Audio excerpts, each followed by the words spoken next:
Bien, continuamos con esta segunda parte del video. En esta oportunidad vamos a hablar o hacer referencia a la división topográfica de tipo general que se puede presentar y les puede ser muy útil, ¿sí?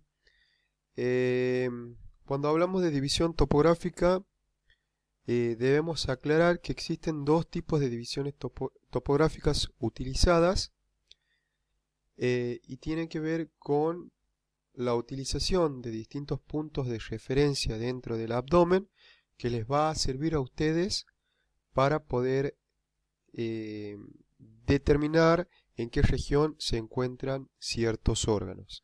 Una de estas divisiones topográficas tiene que ver con la utilización como guía del colon transverso.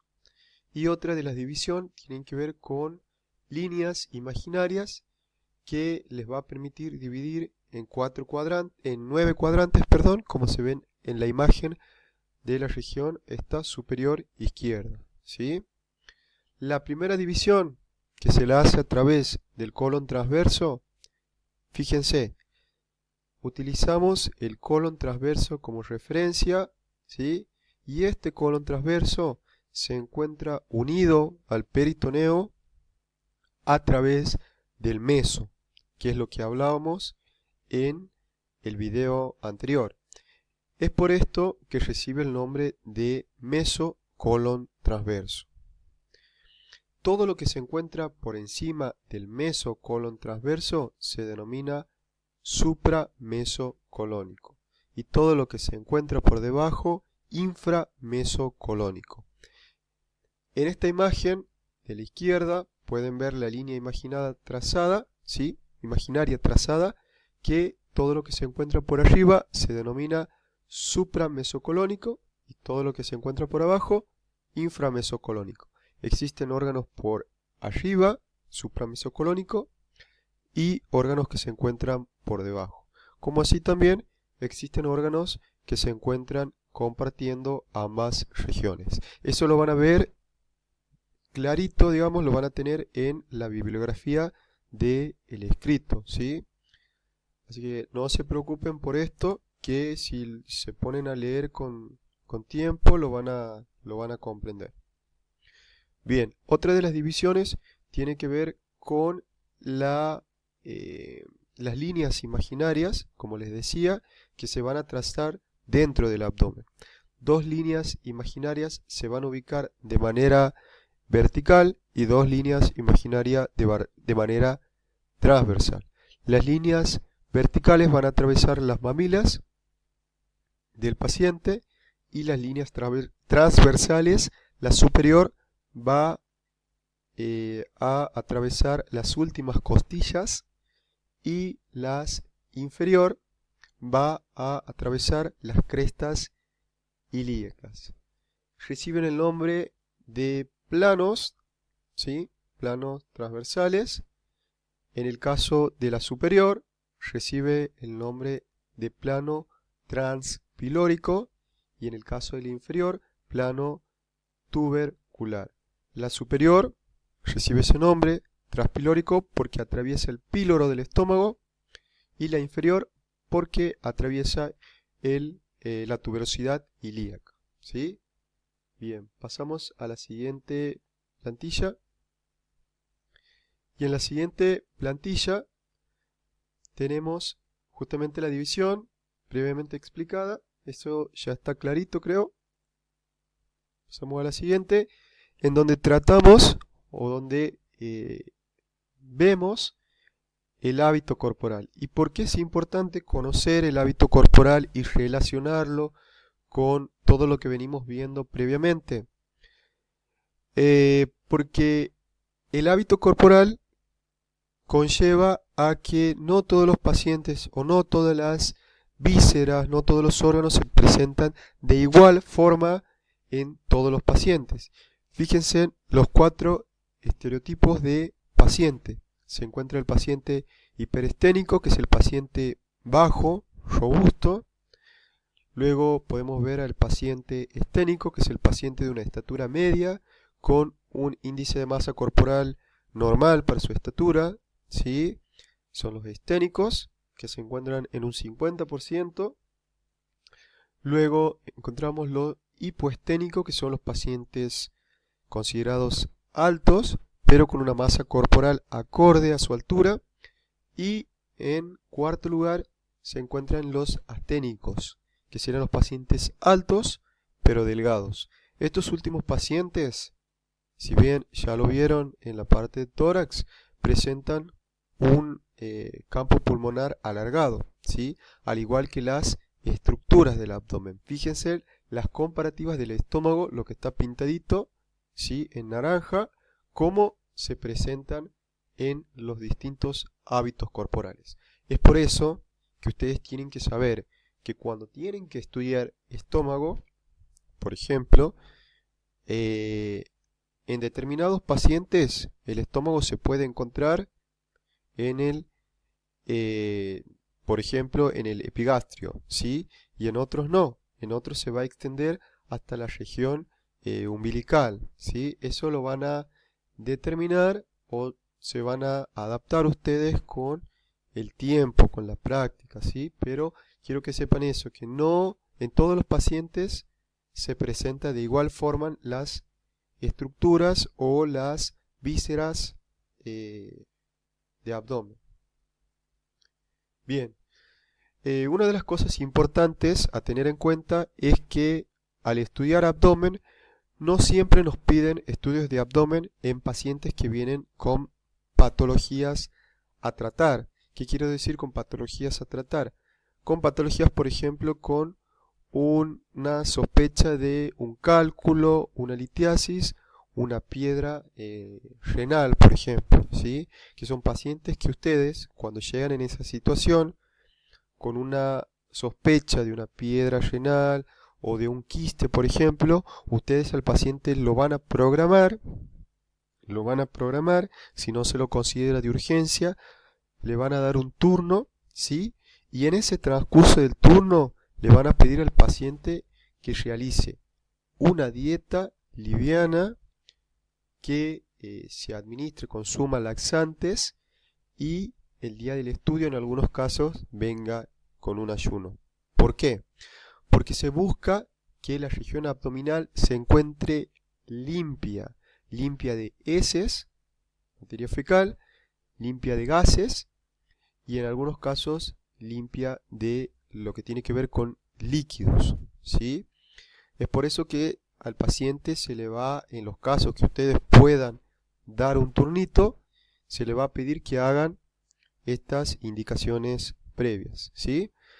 Ya hablamos de traumatismo, en este caso traumatismo de abdomen, porque necesitamos hacer referencia a que no todos los pacientes se les puede dar turno. Cuando llega un paciente traumatizado por herida de arma blanca, por herida de arma de fuego, no se le puede dar un turno. ¿Por qué? Porque el paciente se encuentra en urgencia. Ustedes no lo van a mandar a la casa y darle una fecha de turno para dentro de 15 días, por ejemplo, ¿sí? Eso a tener en cuenta. Cuando el paciente es un paciente traumatizado, en una situación que necesita una atención urgente, no se le debe dar un turno pendiente, ¿sí? Bien, hablamos de traumatismo y es importante referirnos a los tipos de traumatismos. Pueden ser de tipo cerrado o pueden ser de tipo abierto. El traumatismo, ¿a qué refiere? A una lesión de alguna víscera interna de en este caso el abdomen, ¿sí? Fíjense, en la imagen de la izquierda es un accidente de tránsito, ¿sí? Y el paciente no va a presentar una lesión, algún tipo de abertura, por así decirlo, que lleve a una herida, digamos, o alguna ruptura de alguna víscera, ¿sí? En ese caso se habla de un traumatismo cerrado, porque externamente el paciente se lo visualiza normal, pero en la región interna del abdomen puede estar teniendo alguna problemática, ¿sí? Alguna ruptura de alguna víscera hueca o maciza. En la imagen de la izquierda, que dice traumatismo abierto, ¿sí? Ustedes van a ver que se pueden dar por lesiones de herida de arma blanca, por ejemplo un cuchillo, o una herida de arma de fuego. ¿Cuál es la diferencia entre traumatismo abierto y traumatismo cerrado? En que el traumatismo abierto, al ser abierto justamente, va a ocasionar que ingrese al interior del abdomen aire, ¿sí? Aire exterior, aire del exterior hacia el interior del abdomen, ¿sí? Es por eso que tenemos que tener en cuenta estas situaciones no solo para realizar el abdomen de manera urgente, sino la técnica a realizar. Aquí es necesario tener en cuenta los niveles hidroaéreos, que ustedes a esta altura ya tienen que saber que todo lo que respecta al aire que se encuentra dentro del organismo tiende a elevarse, y todo lo que respecta a líquido tiende a descender, ¿sí? Es por esto que se recomienda realizar una proyección del paciente en bipedestación o con el paciente sentado en posición erecta, ¿sí? Bien. Fíjense, paciente de cúbito supino, ¿sí? Y paciente en bipedestación. La primera imagen, ¿sí? Es con un paciente de cúbito supino. Fíjense que no se puede observar niveles hidroaéreos. Distinto a la segunda imagen, ¿sí? Que ustedes están visualizando niveles, ¿sí? En esta segunda imagen pueden ver, en donde les estoy marcando, niveles de aire, ¿sí? Justamente como les decía, que el aire tiende a elevarse y el líquido tiende a descender. En la tercera imagen es un paciente de cúbito supino y la flechita en color negro les indica una sospecha de aire, ¿sí? Por eso se recomienda que se la realice en bipedestación. En la cuarta imagen se observan con las flechitas negras, les indican los niveles hidroaéreos, ¿sí? Bien. Hablamos de niveles hidroaéreos y los que les decía previamente. Es conveniente realizar con el paciente en bipedestación. Fíjense la imagen de este paciente que se encuentra en bipedestación, justamente porque se sospecha que existe aire libre, y el aire, recuerden que tiende a elevarse y a ubicarse debajo del diafragma. En algunos casos se lo puede realizar en posición postero-anterior y en otros casos en posición antero-posterior. ¿De qué depende? En primer lugar, de proteger las gónadas del paciente. Siempre es preferible hacer una postero-anterior, pero en el caso de que se necesite estudiar, por ejemplo, los riñones, es conveniente realizarla en una posición antero-posterior. ¿Por qué? Porque los riñones van a estar en contacto con la parrilla, con el chasis, ¿sí? Es por esto que preferimos una antero-posterior. Caso contrario, se trabaja con una postero-anterior.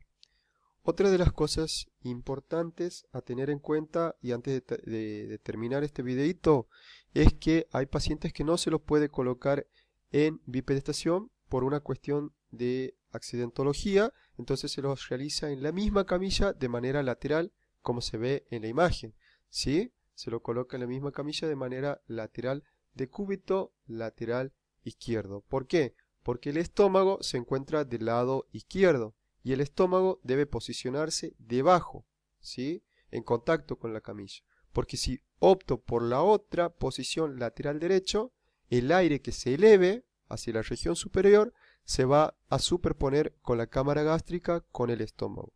Se busca entonces que no haya superposición de imágenes del estómago con el aire libre. Hasta aquí la segunda parte, y enseguida les paso el tercer video. Gracias.